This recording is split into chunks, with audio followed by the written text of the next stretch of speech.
Et voilà, on repoursuit la lecture des rêves éveillés. La toilette publique. Cette artère commerçante me semble interminable. Voici un très long moment que je suis à la recherche de chaussures de sport. Je passe de vitrine en vitrine sans trouver ce que je recherche.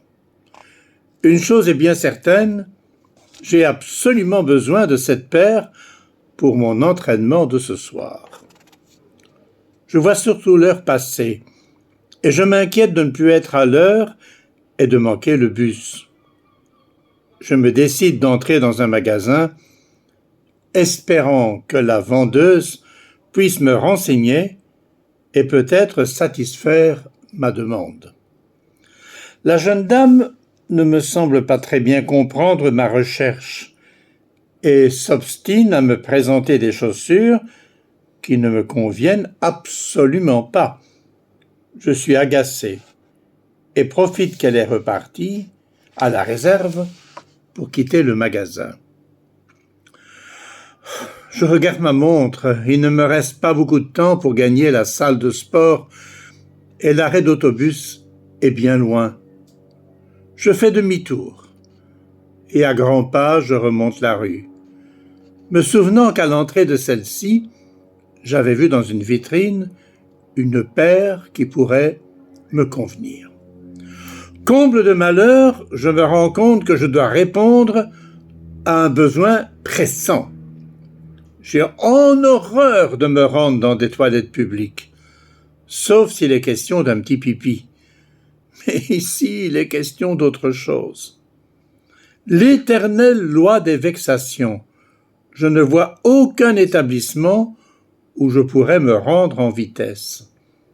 Je suis bien obligé de me résoudre d'utiliser une toilette automatique, ce qui me dégoûte énormément. Pour l'utiliser, il est nécessaire d'introduire une pièce de monnaie. Mais j'ai beau explorer toutes mes poches, pas moyen de mettre la main sur une pièce.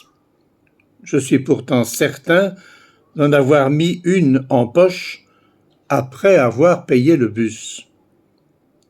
La toilette est libre. Le besoin est de plus en plus pressant et je crains qu'une autre personne l'occupe avant moi. Enfin, je mets la main sur la pièce. Mais au moment où je veux l'insérer, un drôle de mec, un peu crade, vient me souffler la place. Son sourire moqueur me fait comprendre qu'il est conscient de m'avoir devancé. La porte de la sanisette ouverte, nous nous trouvons tous deux un rien hésitant pour y entrer. Mon ventre signale qu'il y a urgence et je pénètre dans la toilette au même moment que l'homme. Il est barbu, les cheveux longs, pas très propre et encore jeune. Bien que sa toison et sa barbe ne permettent pas de lui donner un âge bien défini. Nous n'avons pas échangé un mot. Très vite, je me défais de mes vêtements, tandis que le mec en fait de même. Je ne sais comment nous y parvenons, mais nous partageons au même moment la cuvette. J'ai le sentiment d'être dans une fosse septique. L'odeur est nauséabonde et les bruits très éloquents.